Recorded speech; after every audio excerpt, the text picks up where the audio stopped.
Le développement de l'activité postale et des NTIC s'inscrit au cœur des échanges que nous avons ce jour et pour la cause, notre interlocuteur est le premier responsable de la Poste et des TIC en Côte d'Ivoire, M. Bruno Collé.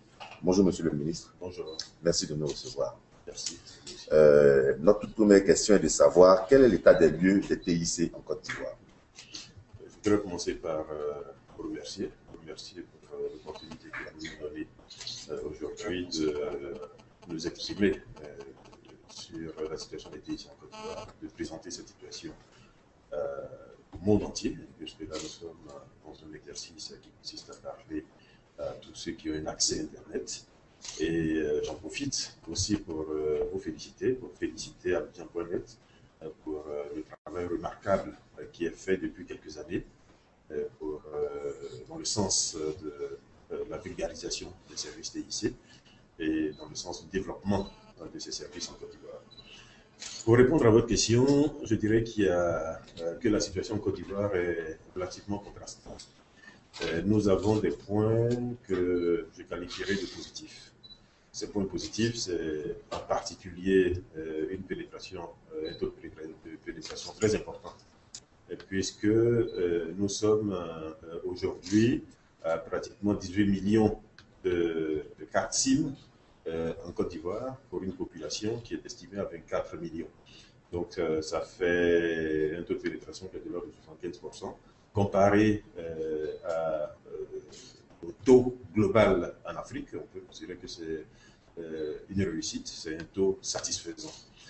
Le secteur contribue fortement au PIB de ce pays. Le secteur contribue à hauteur de 6% à peu près du produit intérieur brut en Côte d'Ivoire.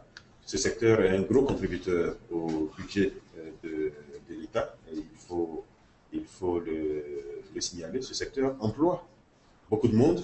Et il faut dire que sur les 10 dernières années, à peu près, le secteur des TIC a pratiquement été le secteur le plus dynamique, celui qui a créé le plus de croissance et probablement celui qui a créé le plus d'emplois. Aujourd'hui, en Côte d'Ivoire, plusieurs dizaines de milliers de personnes vivent grâce au TIC, quand on compte tout ce qu'on appelle le cabinat en Côte d'Ivoire, donc les gestionnaires de cabine. Donc beaucoup de gens vivent de ces secteurs. Là, il s'agit des aspects que nous pouvons considérer comme positifs.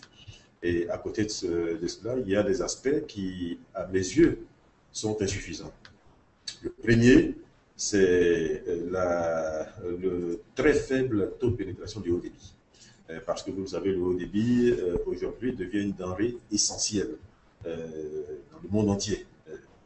L'UIT démontre, par exemple, que 10% de taux de pénétration du haut débit, c'est 1 point de croissance chaque année. 1 point de croissance chaque année, c'est beaucoup pour nos pays qui sont en voie de développement et qui ont donc besoin de croître. La téléphonie fixe est très faible. En Côte d'Ivoire, nous avons moins de 200 000 abonnés, donc c'est extrêmement faible, avec un réseau qui est aujourd'hui dégradé du fait de la crise d'une part, du fait du manque d'investissement, et aussi du fait que ce réseau, malheureusement, est agressé tous les jours. Nous avons un taux de pénétration d'Internet qui est également très faible. Aujourd'hui, il faut considérer qu'il y a à peu près moins de 200 000 abonnés directs. En comptant les abonnés bureaux, donc professionnels, nous arrivons à peu près à 400 000 abonnés en comptant les cyber, donc tous les utilisateurs. Nous arrivons, je pense, à des chiffres qui sont de l'ordre de 800 000 personnes aujourd'hui qui accèdent à l'Internet. Donc tous ces chiffres sont relativement faibles. Je n'évoque pas le taux d'équipement, donc de possession d'un équipement ordinateur, qui lui également est très faible. Donc en mettant tout cela ensemble, nous avons une situation en Côte d'Ivoire que nous pouvons considérer, une situation de départ que nous pouvons considérer comme relativement faible. Et cela est confirmé d'ailleurs par l'indice NRI, le Network Readiness Index, qui est un index mixte qui prend en compte globalement l'état de maturité numérique d'un pays. Nous sommes classés 122e sur 144 pays classés à ce jour. Donc, globalement, la situation n'est pas bonne. Et c'est pour cela que nous nous organisons pour faire en sorte que cette situation rapidement s'améliore et que notre pays, d'une part, monte dans le classement de cet indice, et d'autre part, arrive à fournir en Côte d'Ivoire des services qui soient à la hauteur de l'ambition de notre pays. Justement, quelles sont donc les mesures prises justement pour pallier à ces insuffisances que vous avez relevées? Ces mesures, elles sont nombreuses.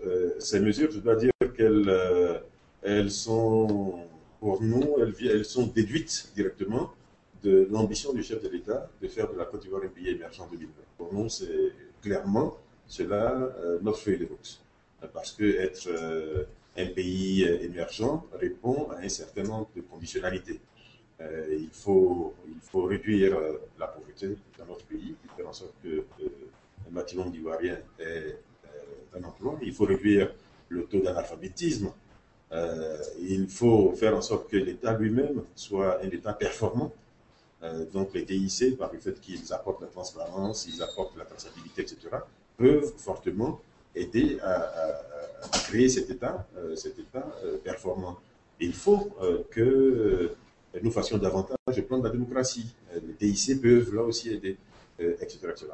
Et bon, évidemment, en plus de cette ambition, nous prenons en compte d'autres aspects qui sont l'évolution des technologies dans le monde, parce que ça aussi c'est une donnée que nous ne pouvons pas ignorer. Évidemment, nous devons faire en sorte que ces technologies soient les plus adaptées possibles à notre environnement. Et puis, naturellement, nous tenons compte de nos moyens, qui sont les moyens d'un pays en voie de développement. Notre stratégie, elle est mise en œuvre à plusieurs niveaux. Le premier niveau, selon nous, c'est l'environnement réglementaire du secteur. On fait en sorte que cet environnement soit le plus incitatif possible, soit le plus équitable possible au plan des acteurs et contribue le plus possible au développement du secteur. Donc là, nous avons mis en place une nouvelle loi depuis mars 2012, une nouvelle loi qui réglemente le secteur, qui remplace une loi qui datait de 1995, donc qui était totalement désuète. Cette nouvelle loi, nous en parlerons tout à l'heure si vous le souhaitez, nous pensons aujourd'hui répond mieux aux attentes du secteur et surtout sont plus conformes aux ambitions de la Côte d'Ivoire. Ensuite, le second niveau, c'est l'infrastructure. Mettre en place une infrastructure qui est suffisamment robuste, et une infrastructure à plusieurs niveaux. Le premier niveau au plan de l'infrastructure, c'est d'abord la connectivité internationale.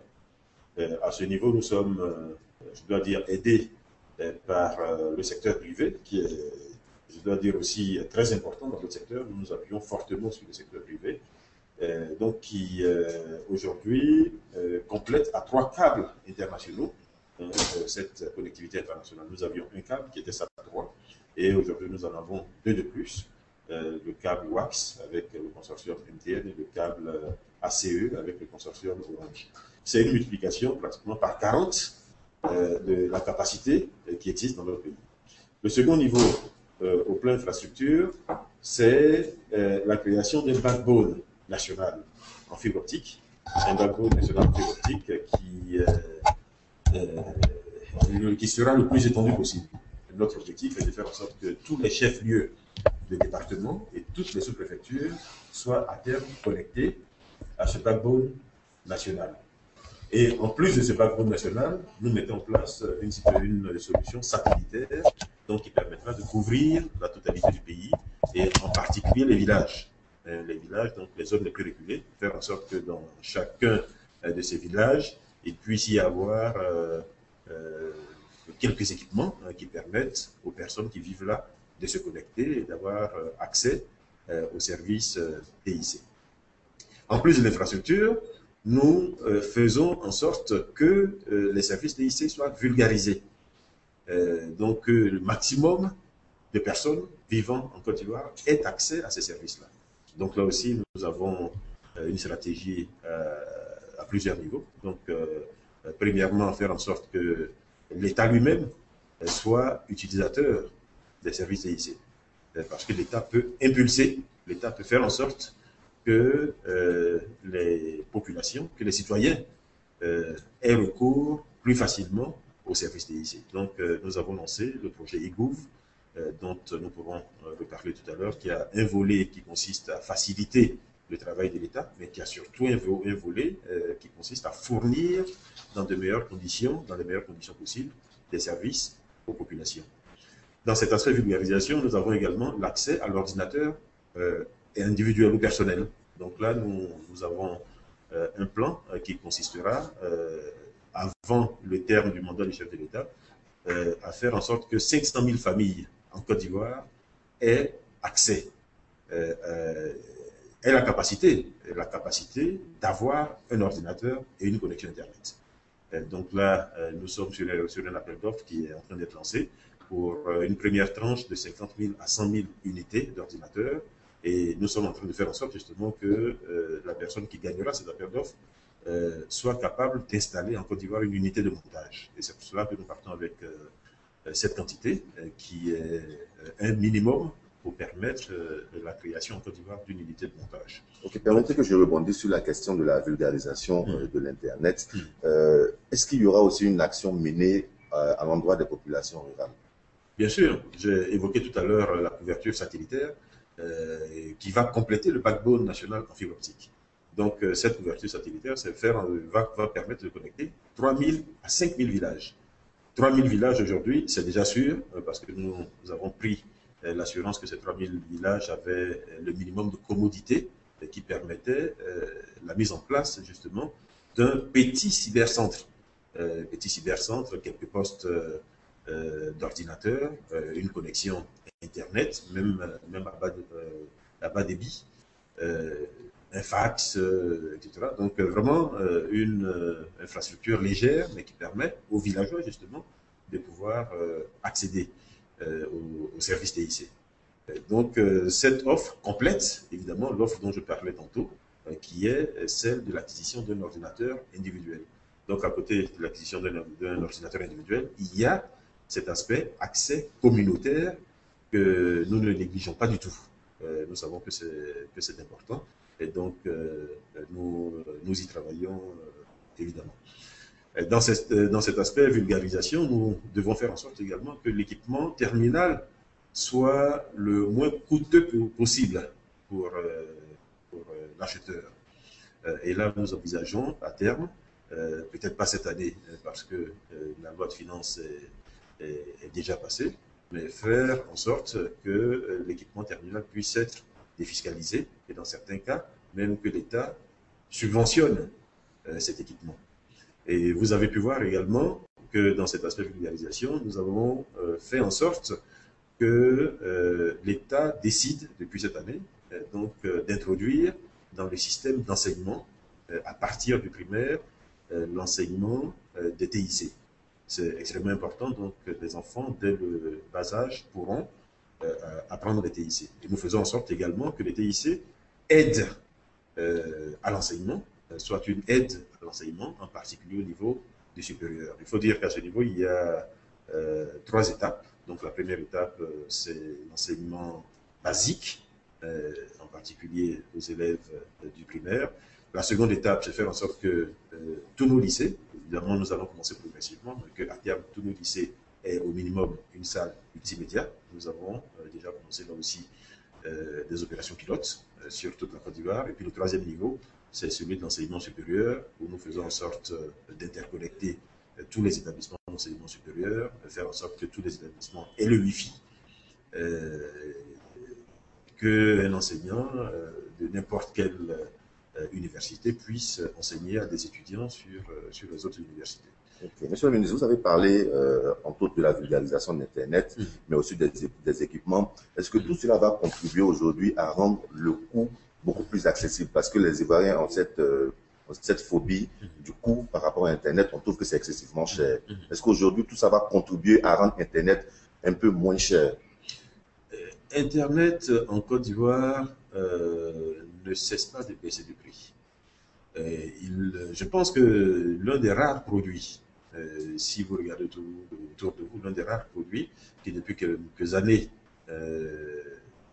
baisse de prix, chaque année, c'est bien les services TIC et c'est bien l'Internet en particulier. Quand moi j'entrais dans ce secteur, en 2003-2004, pour une connexion à 128 kilobits, vous dépensiez jusqu'à 75 000 francs par mois. Aujourd'hui, le minimum déjà sur le marché, c'est du 256, voire même du 512 kilobits, et vous en avez pour à peu près 15 000 francs, voire même 12 000 francs par mois. Donc, l'Internet a beaucoup baissé. Évidemment, l'Internet continuera à baisser. Et les câbles internationaux dont j'ai parlé tout à l'heure vont contribuer certainement à faire baisser là aussi les prix, puisque jusqu'à présent, nous n'en avions qu'un seul. Désormais, nous en avons 3, donc il y a une compétition. Et puis surtout, désormais, nous avons une capacité qui est fortement multipliée. Donc cela permet une offre qui est beaucoup plus importante que la demande. Et il n'y a pas de doute que les prix vont continuer à baisser. Cela dit, nous sommes dans un environnement qui est totalement compétitif. Et nous n'avons pas d'inquiétude que le marché lui-même se régule et fait en sorte que les prix soient les plus bas possibles.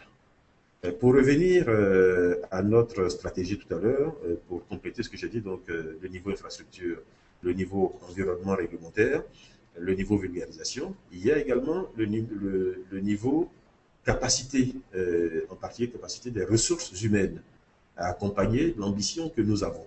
Et c'est pour cela que nous avons décidé de la création, de la réouverture d'une école qui existait déjà, qui s'appelait l'ISAPT, il y a une dizaine d'années, et qui maintenant s'appelle l'ESATIC, l'École supérieure africaine de TIC, qui va donc aider à former l'élite du secteur des TIC.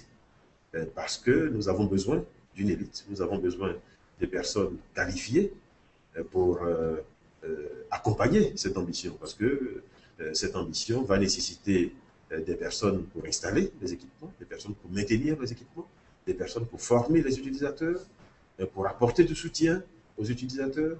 Et puis, notre ambition, c'est de faire en sorte que la Côte d'Ivoire, à terme, crée une véritable industrie des TIC, donc puisse, comme certains pays l'ont réussi dans le monde, en particulier l'Inde, que je cite souvent, que nous puissions avoir une offre importante dirigée vers l'extérieur, vers l'exportation, la sous-traitance pour de grands groupes internationaux, de l'infogérance, des call centers, etc., etc. Donc notre ambition, c'est faire en sorte que nous ayons la capacité d'accompagner tout cela, ce qui aujourd'hui n'est pas le cas.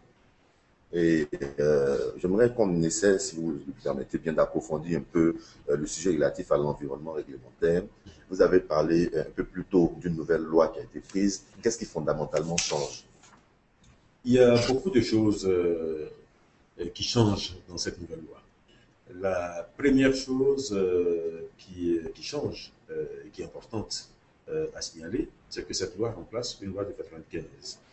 Et dans notre secteur, une loi de 1995, c'est forcément une loi totalement désuète. Il faut savoir que dans la loi de 1995, il n'y a pas, par exemple, le mot Internet. Certaines notions qui sont apparues aujourd'hui ne figuraient pas dans cette loi. Donc, il était important que nous adaptions cet environnement réglementaire. Deuxièmement, la loi de 1995 régulait des technologies. Aujourd'hui, nous régulons des services, quelles que soient les technologies qui sont déployées par les opérateurs. Ça aussi, c'est très important, tout simplement parce que les technologies sont convergentes et l'opérateur n'a pas envie, aujourd'hui, qu'on lui parle de fixe, de mobile, d'Internet, de télévision, etc. Il a envie d'avoir un service pour lequel il paye un prix. Donc, c'est un changement, là aussi, très important. Troisièmement, nous renforçons les capacités du régulateur. Nous faisons en sorte que le régulateur ait plus de pouvoir. Le régulateur a désormais des pouvoirs qui sont qualifiés de quasi-juridictionnels. Le régulateur peut être saisi directement par un client qui est dans le litige avec un opérateur, ce qui ne pouvait pas être le cas avant. Le client devait aller au tribunal avec toutes les tracasseries et toutes les difficultés que cela présente. Aujourd'hui, le client peut saisir directement la TCI et obtenir un jugement premier niveau. Donc, c'est extrêmement important. Nous avons également des concepts nouveaux qui ont été introduits dans la loi, en particulier le concept de dégroupage, qui permet à un opérateur d'accéder directement à la boucle locale d'un autre opérateur contre migration. Donc cela permet en particulier pour l'offre Internet de permettre à un grand nombre d'opérateurs d'être véritablement acteurs sans avoir à redéployer une boucle locale, parce que cette boucle locale est souvent l'aspect le plus difficile. Concept nouveau également, la portabilité.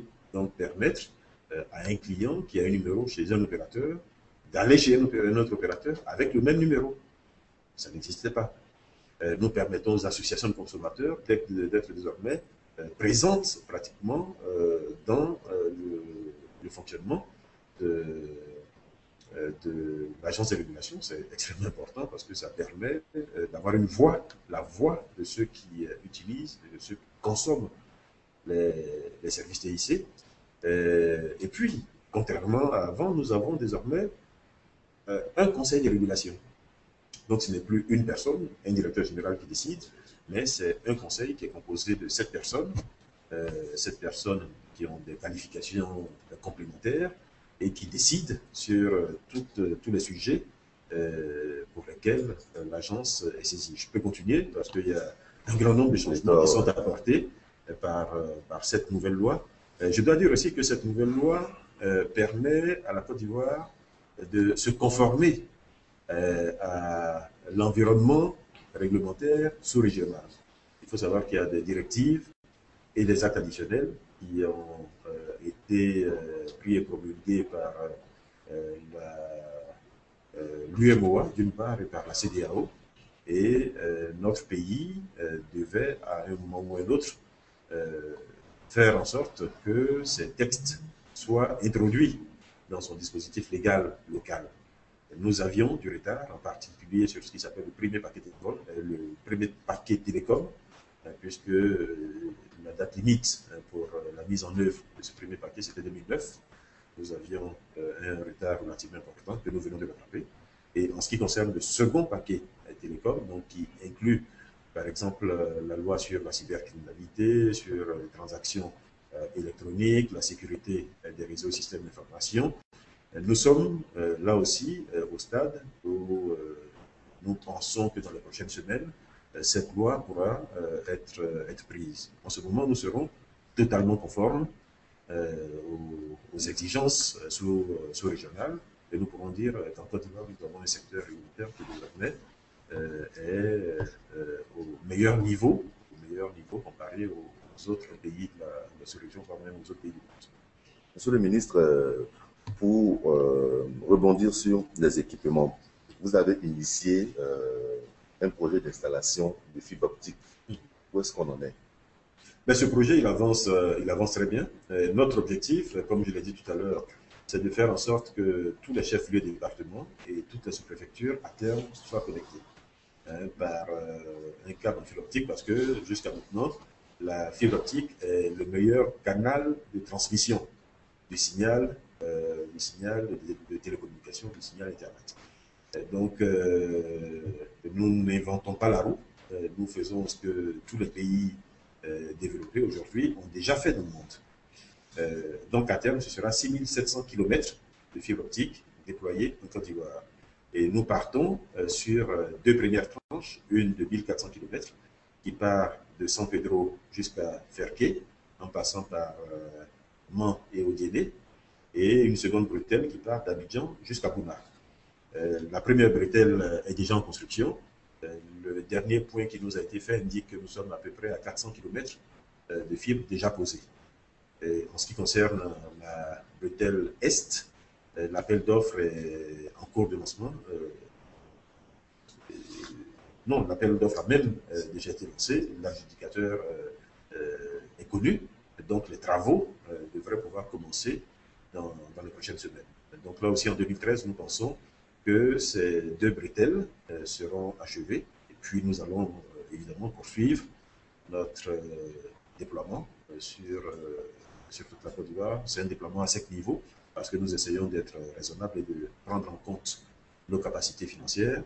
Donc, ces deux premiers niveaux seront bouclés en 2013 et les trois autres niveaux viendront donc l'un après l'autre ensuite. Ok, monsieur le ministre, pour parler d'un tout autre sujet, mais qui intéresse de près votre ministère, le projet du VITIB. On a applaudi l'avènement de ce projet. Aujourd'hui, je veux dire, pratiquement, on n'entend plus parler du VITIB. Où en est-on avec le VITIB? Le VITIB est là et je voudrais rassurer les Ivoiriens sur le fait que nous croyons fortement en ce que ce projet, à terme, pourra apporter beaucoup à notre pays. Ce projet, à terme, pourra être la vitrine technologique de la Côte d'Ivoire. Ce projet, à terme, pourra appeler des entreprises dans le secteur des TIC en Côte d'Ivoire qui feront du montage, qui feront de la construction, qui feront de l'importation-réexportation, etc. en Côte d'Ivoire. Ce projet a eu des difficultés, tout simplement parce qu'il avait été mal lancé. Il avait été mal lancé, vous devez le savoir avant notre arrivée. Ce projet était dirigé directement par la présidence de la République et malheureusement, les relations entre les acteurs de ce projet au niveau de la présidence de la République et le ministère, les relations entre eux n'ont pas permis de favoriser le développement harmonieux, j'allais dire, de ce projet-là. Évidemment, à notre arrivée, nous avons buté d'abord sur ces difficultés. Les acteurs étaient méfiants, en particulier les bailleurs de fonds, qui à l'époque étaient déjà en train de travailler à l'accompagnement de ce projet. Et je peux dire qu'aujourd'hui, nous avons réussi pratiquement à lever les écueils qui avaient un à un. Ces écueils, c'était déjà mettre en place une structure de gouvernance qui redonne la crédibilité au projet VITIB. Donc nous avons désigné un président du conseil d'administration, nous avons recruté un directeur général qui a une bonne expérience, qui a une bonne formation. Nous avons mis en place le comité d'exécution du projet, qui était là aussi une demande forte des bailleurs de fonds. Nous avons repris langue avec les bailleurs de fonds, qui sont d'une part l'Exim Bank Inde, qui a un financement prévu de l'ordre de 20 millions de dollars, et la BOAD, donc qui a un financement prévu de l'ordre de 10 milliards de francs CFA. Et donc, ces premières tranches de financement vont permettre de lancer le projet et de commencer à construire les bases, les premières bases de ce projet, donc ce qui va s'appeler le village des technologies, donc qui va permettre d'héberger les entreprises qui seront sur ce site, et puis progressivement nous allons l'étendre. Ce n'est pas un projet facile, nous en convenons, mais c'est un projet ambitieux, nous en convenons aussi, mais c'est un projet qui est réaliste à nos yeux, et surtout c'est un projet qui va apporter beaucoup au secteur et qui va apporter beaucoup même à la Côte d'Ivoire, parce qu'il faut savoir que le regard de l'extérieur sur un pays quel qu'il soit aujourd'hui inclut le regard sur les TIC, un regard sur ce qui s'appelle la maturité numérique. Et l'existence du VITIB et le bon fonctionnement du VITIB contribueront sans aucun doute à relever ce niveau de maturité numérique de notre pays. Et donc, pour être un peu plus dans le concret, comme l'aiment les Ivoiriens, le VITIB sera réellement fonctionnel à partir de quand? Est-ce qu'on peut s'avancer sur une date? Mais il est fonctionnel. Il est fonctionnel. Il y a aujourd'hui des entreprises qui sont établies dans les sites, sur le site provisoire. Je cite bien sur l'aspect provisoire. Et les financements dont j'ai parlé tout à l'heure vont permettre justement de commencer à bâtir le site définitif. Et je pense que le site définitif venir sur ce site. Et je pense que toutes les incompréhensions du passé seront progressivement effacées aussi. Donc, tout cela va permettre que les entreprises qui sont désireuses de s'établir en Côte d'Ivoire pour faire des affaires dans le domaine des TIC vont pouvoir avoir accès plus facilement au VITIB. Il faut là aussi préciser que les entreprises installées sur ce site bénéficient de conditions fiscales qui sont uniques. Donc, c'est l'intérêt de ces entreprises-là de venir là. Mais ce qui a fait défaut jusqu'à maintenant, c'était la confiance. Parce que les premiers acteurs eux-mêmes n'étaient pas dans un fonctionnement consensuel. Donc, cela a créé la méfiance et cela a créé des hésitations. Et malheureusement, cela a fini par retarder la mise en œuvre efficace de ce projet. Mais nous n'avons pas de doute que les choses sont en train de reprendre. Le nouveau directeur général a été nommé il y a seulement quelques mois. Et donc, il est encore au stade de la prise de connaissance.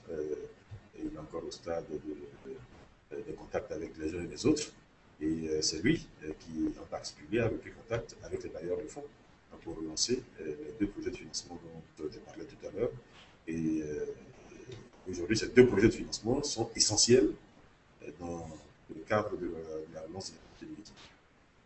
Ok, bon, en attendant donc le décollage effectif ou à grandeur nature de victimes, aujourd'hui on se rend compte que les Ivoiriens manient leur expertise dans d'autres domaines d'activité où ils excellent malheureusement. Je veux parler de la cybercriminalité. Et vous êtes le premier responsable des TIC à un moment où la Côte d'Ivoire est indexée comme une des grandes nations de cybercriminalité. Quelles sont concrètement les mesures prises pour endiguer ce fléau? La cybercriminalité est aujourd'hui un fléau dans le monde entier. Il faut savoir que même les grands pays, les États-Unis, les pays européens, etc., sont tous les jours confrontés à des actes de cybercriminalité. Chaque pays doit s'organiser. Il y a une organisation plan mondial, mais chaque pays doit s'organiser de sorte que tout le monde luttant contre ces fléaux, il arrive en définitive à nuire le moins possible. Malheureusement, notre pays, jusqu'à récemment, n'a pas joué sa part. N'a pas joué sa part et rapidement est devenu un paradis pour le cybercriminel. Nous avons donc, dès notre arrivée, pris un certain nombre de mesures pour commencer à lutter contre ce fléau en Côte d'Ivoire. Il a d'abord fallu commencer à communiquer sur le danger que cela représentait. Il a fallu sensibiliser tous les acteurs du secteur, faire en sorte que les acteurs prennent un minimum de mesures de protection, déjà de sécurité de leur système. Les mêmes mesures sont prises au niveau de l'État de Côte d'Ivoire. Nous avons lancé l'opération d'identification des abonnés, et qui permet là aussi de, premièrement, rassurer davantage les utilisateurs, mais surtout de faire en sorte que les actes délictueux soient poursuivis plus facilement. Donc, il était important que nous fassions ce travail qui est en cours d'achèvement, puisque cette opération d'identification court jusqu'à la fin de cette année 2012.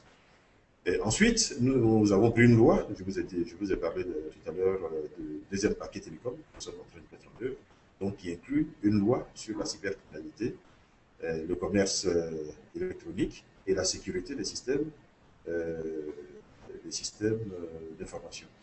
Donc, cette loi va compléter le dispositif qui est en cours, va permettre, premièrement, de mieux assurer la sécurité des réseaux et systèmes, mais surtout va permettre à la police de mieux lutter, va permettre à nos organes internes de prévention, en particulier le CICERT, qui est localisé à la TCI, là aussi d'être plus efficace dans le travail de prévention qui est mis en œuvre, et va permettre également à la police, à travers la DITT, donc la direction des traces technologiques de la police, d'être là aussi plus efficace. Donc, tout ce que nous sommes en train de mettre en œuvre permettra certainement, à terme, d'endiguer très fortement ce fléau-là. Mais évidemment, c'est un processus, parce que les cybercriminels sont extrêmement créatifs. Et chaque fois que nous avançons, il faut savoir qu'eux avancent aussi. Et donc, il faudra que nous restions en alerte et que nous fassions en sorte d'avoir toujours une avance sur ces cybercriminels. Ok. Monsieur le ministre, la gouvernance électronique, on entend beaucoup parler de gouvernance électronique, et semble-t-il c'est un des dossiers importants de votre action gouvernementale. Qu'est-ce qu'il faut que les Ivoiriens retiennent dans ce concept de gouvernance électronique? Pour être complet dans l'appellation de ce concept, il faut parler de gouvernance électronique de l'État. Il s'agit de faire en sorte que l'État soit complet, un acteur complet dans l'environnement que nous avons dédié ici. Parce que l'État est en interaction avec toute la population. Donc, si nous voulons créer ce nouvel esprit dans la population, il est important que l'État, qui est l'interface que les populations ont tous les jours, que cet État soit lui-même utilisateur, modèle des services TIC. D'une part, pour son usage propre, donc faire en sorte de faciliter le travail de l'État. Donc là, il s'agit de renforcer les capacités de l'État, il s'agit de mettre en œuvre des data centers suffisamment robustes, des data centers interconnectés, sécurisés, etc., etc., pour permettre que l'État fasse son travail interne. Et puis, il s'agit de faire en sorte que l'État fournisse aux populations, dans de meilleures conditions, les services qu'il est en droit de fournir à ces populations. C'est tous les services de l'État que l'État fournit déjà aujourd'hui. Manuellement, c'est tous ces services que, à terme, l'État pourra fournir différemment. Pourra fournir sur un support, par un support numérique, par une connexion Internet, etc. Donc, vous pourrez faire une demande d'acte de naissance par Internet. Vous aurez un document plus rapide. Vous pourrez faire une demande, quelle qu'elle soit, de cette nationalité, obtenir un diplôme, une copie de votre diplôme, etc. Tout cela, vous pourrez l'avoir d'une façon plus facile. Aujourd'hui, on voit déjà des concours qui sont organisés par Internet. La sélection est faite par Internet. Les résultats sont communiqués par Internet, etc. Donc, tout cela n'est qu'un début. Mais c'est faire en sorte que tout ce que l'État fournit comme service aujourd'hui, que l'État puisse mieux le fournir. Et la première étape, je le disais, c'est faciliter le travail de l'État. Et cette première étape comprend une couche qui pour nous est essentielle, c'est ce que nous appelons l'intranet gouvernemental. Donc l'intranet gouvernemental qui permet à tous les services de l'État de communiquer plus facilement.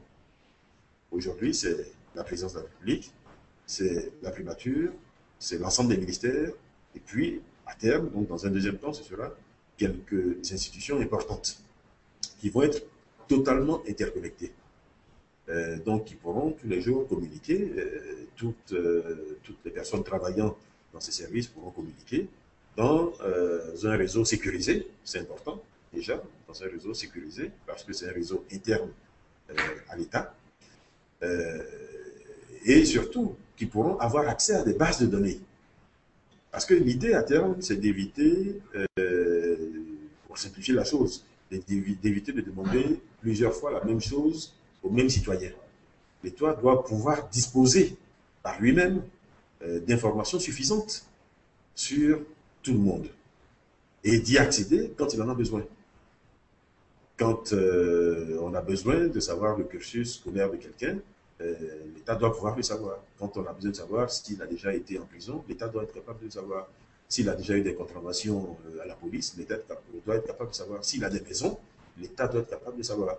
Donc, tout cela, ça va être des bases de données différentes, mais des bases de données interconnectées et qui permettent, à un moment donné, à l'État de mieux se gérer, puisque l'État aura, de cette façon, des informations fiables sur toute la population, aura de cette façon des informations plus facilement accessibles et aura également, de cette façon, la possibilité à tout moment de faire des croisements, de sortir des statistiques, de faire des prévisions. Vous voyez, ainsi de suite, ainsi de suite. Donc, il s'agit d'une première base, d'une première couche, mais d'un processus qui, à terme, permettra à notre État de fonctionner de la meilleure façon et de fonctionner comme tous les États modernes aujourd'hui dans le monde. Et je dois vous dire que cela apporte beaucoup, parce que il faut voir l'aspect productivité, rendement, parce qu'évidemment, les TIC permettent de gagner du temps dans ce que nous faisons. Les TIC permettent d'être plus efficaces, permettent d'être plus fiables, permettent d'être plus transparents. On parle beaucoup de corruption, de ceci, de cela, mais justement, les TIC vont aider à la transparence parce qu'il y a la traçabilité des opérations. On sait qui, à quel moment, a accédé à une information, à une donnée, qui l'a modifiée et pourquoi il l'a modifiée. Et puis, contrairement à ce qu'on pense, tout cela coûte moins cher. Donc, il n'y a que des avantages. Quand vous mettez tous ensemble, il n'y a que des avantages. Donc, c'est un processus qui est long, qui est lourd, dans lequel, évidemment, il faut y aller pas à pas, parce qu'il faut former les gens. Il faut éviter que cela rebute les personnes qui sont appelées à travailler. Donc, il y a un changement de mentalité derrière à faire.